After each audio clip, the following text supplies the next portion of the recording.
Hi everyone, this is आकाश चौहान और आज इस वीडियो में हम डिस्कस करने वाले हैं इंटरफेस क्या होता है जावा के अंदर और इंटरफेस का स्ट्रक्चर कैसा होता है, इंटरफेस को यूज़ कैसे करते हैं, कि इंटरफेस और एब्स्ट्रैक्ट क्लास में क्या डिफरेंस होता है, इंटरफेस का ऑब्जेक्ट बना सकते हैं या नहीं, और क्या हम एक इंटरफेस दूसरे इंटरफेस को इनहेरिट कर सकता है या नहीं, क्या हम एक इंटरफेस का रेफरेंस ऑब्जेक्ट बना सकते हैं या नहीं, और बहुत सारे क्वेश्चंस हैं कि क्या हम इंटरफेस का वेरिएबल चेंज कर सकते हैं, क्या हम विजिबिलिटी जो है एक मेथड की इंटरफेस के अंदर वो रिड्यूस कर सकते हैं। बहुत सारे क्वेश्चंस हैं इंटरव्यू के जो हम इस वीडियो में कवर करने वाले हैं।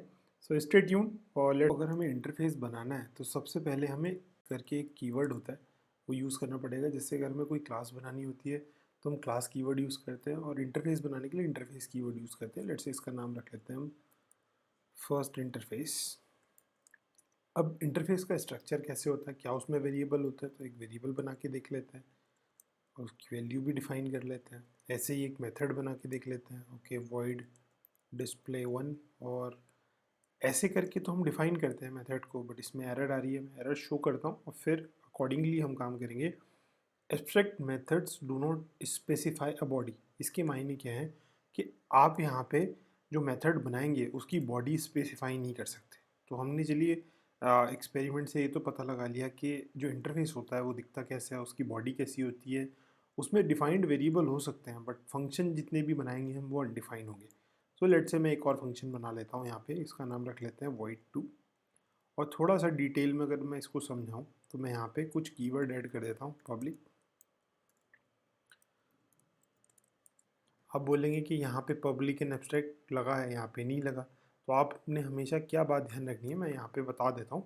आपने बात ये ध्यान रखनी है कि जितने भी मेथड होते हैं, जितने भी हमारे पास मेथड होते हैं इंटरफेस के, वो by default public and abstract होते हैं, चाहे आप वो कीवर्ड अपेंड करिए या मत करिए। चलिए एक और मेथड बना लेते हैं, उससे ये एब्स्ट्रैक्ट हटा देते हैं।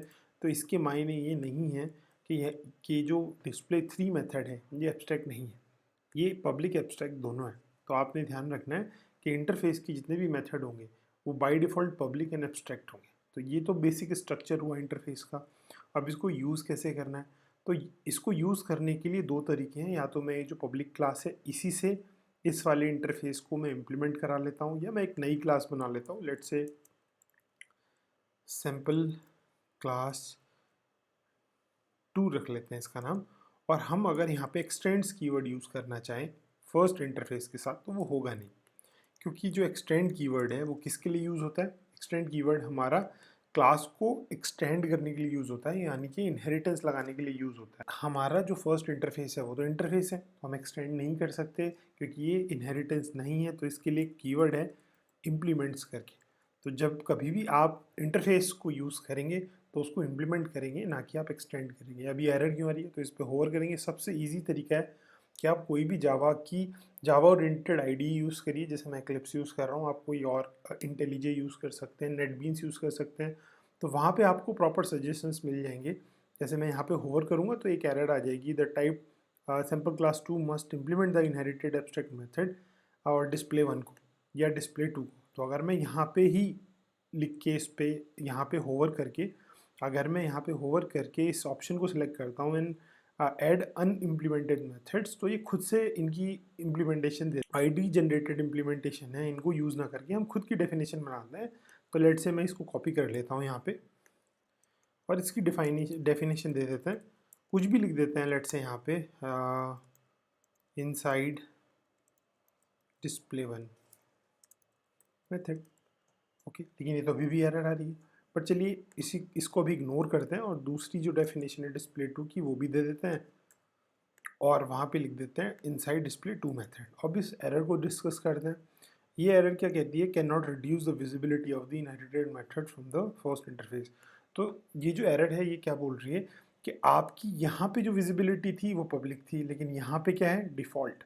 अगर कोई भी एक्सेस स्पेसिफायर नहीं लगाया किसी वेरिएबल या मेथड से पहले, तो बाय डिफ़ॉल्ट उसका जो स्कोप है वो क्या हो जाता है, डिफ़ॉल्ट। यहाँ इस केस में नहीं होता, क्योंकि बाय डिफ़ॉल्ट जितने भी मेथड होते हैं इंटरफेस के वो बाय डिफ़ॉल्ट क्या होते हैं, पब्लिक एंड एब्स्ट्रैक्ट। तो अगर आप यहाँ पे पब्लिक ऐड नहीं करोगे तो एक्चुअली आप उसकी जो विजिबिलिटी है वो रिड्यूस कर रहे हो। Same with this method as well. तो आपने यहाँ ये चीज़ हमेशा ध्यान रखनी है कि इंटरफेस में चाहे आपने यहाँ पे यूज़ किया नहीं किया कोई भी एक्सेस स्पेसिफायर पब्लिक, लेकिन आपको जब इम्प्लीमेंट करेंगे उन मेथड्स को तो आपने वो एक्सेस स्पेसिफायर यहाँ पे यूज़ करना है।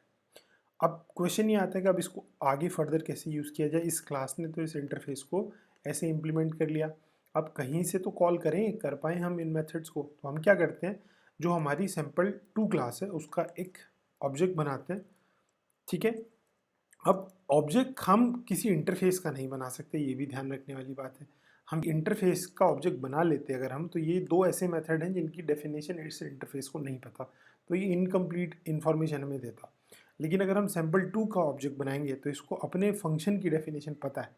और आप हमेशा ध्यान रखिएगा, जब भी कोई क्लास किसी इंटरफेस को इम्प्लीमेंट करेगी तो उसको जितने भी अनइम्प्लीमेंटेड मेथड्स हैं उस इंटरफेस के, आप वो क्लास को उनकी डेफिनेशन प्रोवाइड करनी पड़ेगी, अदरवाइज कंपाइलेशन या फिर सिंटैक्स एरर आएगी वहाँ पे आपकी कंपाइलेशन के टाइम पे। अभी ऑब्जेक्ट बना लिया हमने, अब एक काम करते हैं, इस ओबीजे से हम डिस्प्ले 1 कॉल करते हैं, फिर ओबीजे से हम डिस्प्ले 2 भी कॉल कर लेते हैं और ये कोड चला के देख लेते हैं कि ये सही से परफॉर्म कर रहा है या नहीं, ठीक है।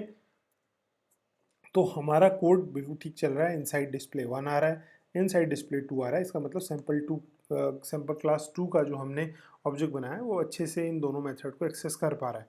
लेकिन हम ये जो ऑब्जेक्ट है ये इस इंटरफेस का नहीं बना सकते, तो ये बात अब आप हमेशा ध्यान रखिएगा कि हम किसी भी इंटरफेस का ऑब्जेक्ट नहीं बनाते हैं, हमेशा उसकी इम्प्लीमेंटिंग क्लास का ऑब्जेक्ट बनाते हैं। अब एक और क्वेश्चन कभी कभी पूछते हैं इंटरव्यू में आपसे कि क्या हम जो इंटरफेस का वेरिएबल है उसको नीचे एक्सेस कर सकते हैं, तो देख लेते हैं। हम दोबारा से एक सिस्टम डॉट आउट प्रिंटलन की लाइन लिखते हैं और इस ए को प्रिंट कराने की कोशिश करते हैं, आंसर देख लेते हैं। और इससे पहले चलिए मैसेज भी लिख लेते हैं, कोई कुछ मैसेज जिससे पता रहे कि ठीक है भाई हम एक्चुअल में टेक्निकली एक ही वैल्यू प्रिंट करा रहे हैं। तो आंसर हमारा ठीक ठाक ये =10 आ रहा है, तो इसका मतलब आप इंटरफेस की जो वैल्यू है उसको एक्सेस कर सकते हो, बट डेफिनेटली आपको जो उसके अनइम्प्लीमेंटेड मेथड्स हैं उनकी डेफिनेशन प्रोवाइड करनी पड़ेगी। सो ये एक सिंपल सा कॉन्सेप्ट आपको अपने दिमाग में रखना है। अब दूसरा क्वेश्चन कभी कभी इंटरव्यू में ये पूछते हैं कि क्या हम इसकी जो वैल्यू है ए के वेरिएबल की वैल्यू क्या चेंज कर सकते हैं नीचे जाके। तो आपने हमेशा ध्यान रखना है कि ये वैल्यू कभी चेंज नहीं होती है। क्यों? क्योंकि जैसे बाय डिफ़ॉल्ट जितने भी मेथड होते हैं वो बाय डिफ़ॉल्ट क्या होते थे, मैंने बताया था पब्लिक एंड एब्स्ट्रैक्ट होते हैं। ऐसे ही जितने भी वेरिएबल होते हैं इंटरफेस के वो क्या होते हैं, फाइनल। फाइनल का मतलब क्या है कि अगर आपने चाहे कीवर्ड लगाइए या मत लगाइए, लगाएंगे तो ऐसी एरर नहीं आएगी, बट इट इज़ ऑप्शनल। आपके इंटरफेस की जितने भी वेरिएबल है वो फाइनल है, एक बार बना दिए तो चेंज नहीं होंगे। फाइनल का मतलब क्या होता है कि अगर कोई वेरिएबल फाइनल है जावा में तो वो कांस्टेंट है, इसके बाद वो स्टैटिक भी होता है और वो पब्लिक भी होता है। तो आपने ये ध्यान रखना है कि ये बाय डिफ़ॉल्ट होता है, हमने कुछ नहीं करना है। जैसे by default method public and abstract होते हैं, ऐसे ही वेरिएबल भी आपके फाइनल, स्टैटिक एंड पब्लिक होते हैं। इसके मायने क्या है कि आप आगे जाके एक ही वैल्यू एक्सेस तो कर सकते हो लेकिन चेंज नहीं कर सकते। तो ये जो बेसिक अंडरस्टैंडिंग है इंटरफेस के बारे में वो आपको पता होनी चाहिए कि इंटरफेस को जब कोई क्लास इंप्लीमेंट करेगी तो उसके वेरिएबल एक्सेस कर सकती है, उनको चेंज नहीं कर सकती, और जो मेथड एक्सेस होंगे उनका जो विजिबिलिटी है उसको रिड्यूस नहीं कर सकती। वो अपनी इंटरफेस के अंदर पब्लिक होते हैं, तो आपको नीचे भी उनमें पब्लिक ही ऐड करना पड़ेगा। और ये बात भी याद रखने वाली है कि हम हमेशा जो ऑब्जेक्ट है वो इम्प्लीमेंटिंग क्लास का बनाएंगे, किसी इंटरफेस का नहीं बनाएंगे। अब और क्या क्या चीज़ें हैं जो हमें इंटरफेस के बारे में पता होनी चाहिए। लेट्स से मैं क्या ऐसा भी कोई तरीका है, ये भी कोई क्वेश्चन कभी कभी इंटरव्यू में पूछते हैं कि क्या हम एक से ज़्यादा इंटरफेस को एक साथ इम्प्लीमेंट कर सकते हैं। तो करके देख लेते हैं। हम क्या करते हैं, इसी स्ट्रक्चर में थोड़े से माइनर चेंजेस करते हैं। फर्स्ट की जगह इसको सेकंड इंटरफेस बना लेते हैं और यहाँ पे ए की जगह बी कर देते हैं और इसको 3 कर देते हैं, बिकॉज 1 एंड 2 हम ऑलरेडी डिफाइन कर चुके हैं। और अपनी सहूलियत के लिए हम फ़िलहाल के लिए ये जो कमेंट किए हैं हमने इनको हटा देते हैं। अब ये दो इंटरफेस बनाए हमने, हम क्या करते हैं इस सेकंड इंटरफेस को भी लेते हैं और यहाँ कॉमा लगा के हम सेकंड इंटरफेस भी देते हैं। अभी इसमें एक एरर आएगी, बट फिलहाल के लिए यहाँ पे एरर नहीं आ रही है। इसके मायने ये है कि आप एक से ज़्यादा एट द सेम टाइम आप एक से ज़्यादा इंटरफेस को इम्प्लीमेंट कर सकते हो, राइट। अभी एरर क्या है, ये अगेन कौन सी एरर होगी, हम खुद भी गैस लगा सकते हैं कि एक्चुअल में अगर दो इंटरफेस आप इम्प्लीमेंट कर रहे हो तो काम ऐसे नहीं चलेगा कि आपने फर्स्ट इंटरफेस के मेथड को इम्प्लीमेंट कर दिया और सेकंड इंटरफेस को नहीं किया। तो क्या करना रहेगा आपको, आप ये चाहे आप यहाँ से क्लिक करके इस पर क्लिक करके भी कर सकते हैं, मैं दिखा देता हूँ चलिए। तो ये क्या करेगा, ये आपके जो बचे हुए मेथड है डिस्प्ले 3 उनकी डमी जो डेफिनेशन है वो क्रिएट कर देगा, ओवरराइड पे नहीं जाते इस एनोटेशन पे, बट फिलहाल ऐसी कोई डेफिनेशन ही क्रिएट कर देगा। तो मैं आपको अपने तरीके से बताता हूँ, आप इन्हीं मेथड को कॉपी करिए, यहाँ पे नीचे पेस्ट करिए, यहाँ पे 3 कर दीजिए, यहाँ पे 4 कर दीजिए और यहाँ पे भी आप 3 एंड 4 कर दीजिए, जिससे कि हमें पता रहे कि ये जो मैसेजेस हैं ये कहाँ कहाँ से आए हैं। तो अब हम क्या कर सकते हैं, इसी स्टेटमेंट को 2 बार और लिख के हम डिस्प्ले 3 एंड डिस्प्ले 4 भी कॉल करा सकते हैं। कोड चला के देख लेते हैं, और हमारा a equal to 10 display 1 display 2 चल रहा है, इक्वल टू 10 डिस्प्ले 3 एंड 4 चल रहा है, राइट। तो यहाँ पे a ना करा के हम b करा सकते हैं। ओके, b की वैल्यू हमने शायद चेंज नहीं की, मैं कर देता हूँ, इसकी वैल्यू 12 कर देते हैं। अब थोड़ा सा रिलेटिविटी से हम ऐड चेक कर सकते हैं। तो b नीचे प्रिंट हो रहा है एंड फिर हमारे पास डिस्प्ले 3 डिस्प्ले 4 हो रहा है, और पहले a और फिर डिस्प्ले 1 डिस्प्ले 2 हो रहा है। तो आपकी जो सैम्पल क्लास 2 है, इसका जब जो ऑब्जेक्ट बनाएंगे वो जितने भी इंटरफेस को इम्प्लीमेंट करेगा उनके सारे एब्स्ट्रैक्ट मेथड्स की डेफिनेशन उसको देनी पड़ेगी, अदरवाइज एरर आएगी। तो ये क्वेश्चन का आंसर हम कर पाएंगे कि हम एक सेम टाइम पे एक से ज़्यादा इंटरफेस को इम्प्लीमेंट कर सकते हैं। लेकिन अगर आपसे कोई ये क्वेश्चन पूछे कि क्या हम मल्टीपल इनहेरिटेंस जावा में अप्लाई कर सकते हैं, तो आंसर इज डायरेक्टली नो। अगर कोई इनहेरिटेंस की टर्म में आपसे कहेगा कि मल्टीपल इनहेरिटेंस होता है क्या जावा में, तो आंसर इज क्लियरली नो। लेकिन कोई आपसे ये पूछे कि क्या हम जावा में similar concept as multiple inheritance implement कर सकते हैं, तो आंसर इज यस। बट थोड़ा सा एक माइनर डिफरेंस है, जब आप क्लासेस को मल्टीपल क्लासेस को सेम टाइम पे इनहेरिट करते हो तो आपको उन मेथड्स को एक्सेस कर सकते हो, उनकी डेफिनेशन आपको नहीं देनी होती है। लेकिन इन केस ऑफ इंटरफेस, अगर आप मल्टीपल इंटरफेसेस को एक सेम टाइम पे इम्प्लीमेंट कर रहे हो तो आपको सारे मेथड की डेफिनेशन देनी होती है। तो ये बिल्कुल एग्जैक्ट कॉन्सेप्ट नहीं है मल्टीपल इनहेरिटेंस का, बट उसके सिमिलर कॉन्सेप्ट है। आपको हर बार डेफिनेशन खुद से देनी पड़ेगी, और एक अच्छी बात यह है कि इसमें आगे जाके डायमंड प्रॉब्लम नहीं आएगी, जिसकी वजह से जो हमारी मल्टीपल इनहेरिटेंस में आती थी C++ के अंदर, अगर आपको याद है तो यहाँ पे आपकी डायमंड प्रॉब्लम का इशू आता नहीं है, क्योंकि एज सच कोई मेमोरी रेफरेंस हम इंटरफेस को देंगे नहीं, क्योंकि इसका कोई ऑब्जेक्ट बनाएंगे नहीं। तो ऑब्जेक्ट हमेशा हम इम्प्लीमेंटिंग क्लास का बनाएंगे। तो एक्चुअल में टेक्निकली जितने भी मेथड की डेफिनेशन इस ऑब्जेक्ट को पता है वो इसी के ही हैं। तो कोई आगे जाके डायमंड प्रॉब्लम या फिर वो जो एम्बिग्यूटी वाली एरर आती थी डायमंड प्रॉब्लम से, वो नहीं आती है। तो ये भी आंसर हम कर पाएंगे। और ये काफ़ी इंपॉर्टेंट क्वेश्चन है कि जावा के अंदर मल्टीपल इनहेरिटेंस होता है या नहीं, तो आपका आंसर होना चाहिए नो। और प्लस उसके साथ ये भी बता दीजिएगा कि लेकिन हम similar concept as multiple inheritance Java में इम्प्लीमेंट कर सकते हैं। कैसे? आप मल्टीपल इंटरफेसेस को सेम टाइम पे इम्प्लीमेंट कर सकते हो, बट अगेन उसमें एक माइनर सा डिफरेंस रह जाता है, क्योंकि मल्टीपल इनहेरिटेंस में आप सारे मेथड की ऐसा नहीं है कि डेफिनेशन पहले से नहीं दी होती, लेकिन यहाँ पे मजबूरी है। यहाँ पे अगर इंटरफेस आपने यूज़ किए मल्टीपल, तो उनके जो मेथड है उनकी डेफिनेशन इम्प्लीमेंटिंग क्लास को ही देनी पड़ेगी। वहाँ पे भी दे सकते हो, बट वहाँ पे ऐसी कोई कंडीशन नहीं है। मल्टीपल इनहेरिटेंस में आप ओवरराइड करके उनकी जो डेफिनेशन है वो दोबारा से दे सकते हो, लेकिन वहाँ पे कोई कंडीशन नहीं है। नहीं भी दोगे तो चलेगा, लेकिन यहाँ पे नहीं चलेगा। तो ये ध्यान रखते हैं। और क्या क्वेश्चन आपके इंटरफेस से रिलेटेड आ सकते हैं?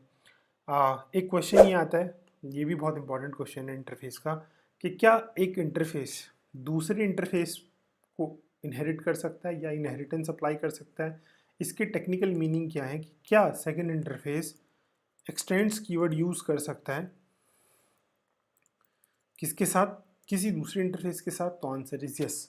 बट इन दैट केस हमें यहाँ से इंटरफेस को लगाने की कोई ज़रूरत नहीं है, और कोड भी हमारा ऑलमोस्ट सेम है। इसके मायने क्या है कि जो सेकंड इंटरफेस, अगर आप ध्यान से देखें, ये सेकंड इंटरफेस फर्स्ट की जितने भी मेथड है उनको इनहेरिट कर रहा है, बट डेफिनेटली खुद में इंटरफेस है तो इनको इम्प्लीमेंट तो करेगा नहीं, राइट। आगे जाके जो भी इम्प्लीमेंटिंग क्लास अगर इंटरफेस सेकंड इंटरफेस को इम्प्लीमेंट करेगी तो इन दो की डेफिनेशन तो उसको देनी पड़ेगी, लेकिन फर्स्ट इंटरफेस के 2 मेथड की डेफिनेशन भी उसको देनी पड़ेगी। और एक अच्छी बात यह है कि सैम्पल 2 क्लास बी को भी एक्सेस कर पाएगी और ए को भी एक्सेस कर पाएगी, ऑल्दो इसने एक ही इंटरफेस को इम्प्लीमेंट किया है। तो ये चाइल्ड मोस्ट हमारा इंटरफेस है। तो आपका क्वेश्चन अगर आपसे ये पूछा जाए इंटरव्यू में, क्या एक क्लास किसी इंटरफेस को इनहेरिट कर सकती है, तो आंसर इज नो। लेकिन आपसे कोई पूछे कि क्या एक इंटरफेस दूसरे इंटरफेस को इनहेरिट कर सकता है, तो आंसर इज यस। तो ये क्वेश्चन भी काफ़ी पूछा जाता है इंटरव्यू में जावा के, कि इनहेरिटेंस का यूसेज हो सकता है क्या इंटरफेस में? एक और क्वेश्चन है कि क्या हम जैसे मैं ये यहाँ पे क्या करता हूँ, मैं ये जो सेकंड इंटरफेस है इसको कॉपी करके मैं यहाँ पे पेस्ट कर देता हूँ और आपसे क्वेश्चन ये पूछा जाए कि क्या हम इंटरफेस का ऑब्जेक्ट बना सकते हैं, तो अभी भी आंसर है नो। तो ये जो मैंने बनाया है इसको बोलते हैं रेफरेंस ऑफ एन इंटरफेस, इसको ऑब्जेक्ट नहीं बोलते। तो ध्यान रखते हैं, ये क्वेश्चन भी कभी भी पूछा जाता है कि क्या हम किसी इंटरफेस का ऑब्जेक्ट बना सकते हैं, या ये जो मैंने बनाया ये क्या है, तो ये है रेफरेंस ऑफ एन इंटरफेस। लेकिन राइट साइड में अगर आप ध्यान से देखोगे तो न्यू कीवर्ड मैंने इम्प्लीमेंटिंग क्लास के साथ ही यूज़ किया है। यहाँ पे अगर मैं ये इंटरफेस यूज़ करने लगा तो अगेन मैं ऑब्जेक्ट किसका बना रहा हूँ, इंटरफेस का। तो यहाँ पे ऑब्जेक्ट हमारी इम्प्लीमेंटिंग क्लास का ही बन रहा है, लेकिन आपका जो रेफरेंस है वो आपका किसका बन रहा है, आपकी इंटरफेस का। अब इस कोड में तो कोई डिफरेंस नहीं आया, जब पहले हम यहाँ पे सैंपल क्लास 2 लिख रहे थे तो भी कोड यही आंसर कर रहा था। देखो ध्यान से देखो, अभी ये आंसर आ रहा है, इससे पहले मैं इस इंटरफेस को चेंज करता हूँ अभी भी यही आंसर आ रहा है। तो भाई डिफरेंस क्या है ये भी तो पता होना चाहिए कि अगर हम किसी क्लास का इंटरफेस, किसी क्लास का ऑब्जेक्ट बनाते हैं और उसी क्लास का रेफरेंस बनाते हैं, और अगर हम इंटरफेस का रेफरेंस बनाएं तो क्या डिफरेंस है। तो आपको ये डिफरेंस यहाँ से समझ आएगा। हम क्या करते हैं, यहाँ से इस फर्स्ट इंटरफेस को हम एक्सटेंड नहीं करते हैं और क्या करते हैं, इस फर्स्ट इंटरफेस को और सेकंड इंटरफेस को एक साथ इंप्लीमेंट कराते हैं। आप देखिए ऊपर कोड में एरर आ जाएगी, यहाँ पे डिस्प्ले 1 डिस्प्ले 2 इसको नहीं दिख रहा। मैं पहले एरर बता देता हूँ क्या है और फिर आगे डिस्कस करेंगे। The method display 1 is undefined for the type second interface. ये बोल रहा है कि सेकंड इंटरफेस जो आपने बनाया है रेफरेंस, उसके लिए डिस्प्ले 1 डिस्प्ले 2 अनडिफाइंड है। अब देख लेते हैं, डिस्प्ले 1 डिस्प्ले 2 तो फिर डिफाइन है, लेकिन हमने वहाँ पे रेफरेंस किसका बनाया है, सेकंड इंटरफेस का। और सेकंड इंटरफेस के पास कौन कौन से प्रोटोटाइप हैं, डिस्प्ले 3 एंड डिस्प्ले 4। उसको डिस्प्ले 1 डिस्प्ले 2 की इंफॉर्मेशन नहीं है। तो जब आप रेफरेंस बनाते हैं तो प्रॉब्लम ये आती है कि उसको रेफरेंस पॉइंट ऑफ व्यू से इंफॉर्मेशन नहीं होती है किसी दूसरे इंटरफेस की, तो ये प्रॉब्लम आती है। सेम अगर मैं first instead of second interface first का भी बना सकते हैं, क्योंकि उस हायरार्की में वो इन्वॉल्व है। देखिए इस हायरार्की में जहाँ पे आप सेकंड क्लास 2 का ऑब्जेक्ट बनाएंगे, वहाँ पे फर्स्ट इंटरफेस भी इन्वॉल्व है, सेकंड भी इन्वॉल्व है। लेट्स से अगर यहाँ पे कोई थर्ड इंटरफेस भी होता लेकिन वो इस हायरार्की में इन्वॉल्व नहीं होता, तो हम उसको रेफरेंस नहीं बना सकते थे, उसको हम रेफरेंस नहीं बना सकते थे। उसके पीछे की वजह क्या है कि इस इनहेरिटेंस या फिर इस इम्प्लीमेंटिंग हायरार्की में वो इंटरफेस यूज़ नहीं हुआ है, तो पहले वो उस हायरार्की के अंदर होना चाहिए। तो अभी फर्स्ट इंटरफेस हो रहा है, लेकिन अगेन इसमें भी एरर आ रही है। सेम इसके पास 2 का प्रोटोटाइप है, इसके पास इनका प्रोटोटाइप नहीं है, मीन्स इनकी डिक्लेरेशन इसको नहीं पता। तो जब डिक्लेरेशन नहीं पता तो इसका ऑब्जेक्ट बना के इनकी डेफिनेशन कैसे एक्सेस हो पाएगी। तो एक लिमिटेशन के साथ आप रेफरेंस बना सकते हो, लेकिन इसके मायने ये नहीं है कि आपने उस जो क्लास है उसका ऑब्जेक्ट, आपने जो उस इंटरफेस का ऑब्जेक्ट बनाया है, इसको रेफरेंस बोलते हैं। और राइट साइड में जो हमने बनाया है वो अभी भी हमारी उस क्लास का ही ऑब्जेक्ट है। तो ये प्रॉब्लम ना है, इसीलिए हम क्या करते हैं, जो रेफरेंस पॉइंटर है वो भी किसका बनाते हैं, उस क्लास का, और कोड का आंसर हमारा ठीक आएगा। तो हमने काफ़ी सारे जो क्वेश्चंस हैं वो कवर किए इंटरफेस से रिलेटेड। एक क्वेश्चन आप प्लीज़ जो मेरी एब्स्ट्रैक्ट क्लास वाली वीडियो है वो देखिएगा, उसमें आपको डिफरेंस समझ आना ज़रूरी है कि एक इंटरफेस में और एक क्लास में क्या डिफरेंस होता है। So till that point, thank you so much and have a good day.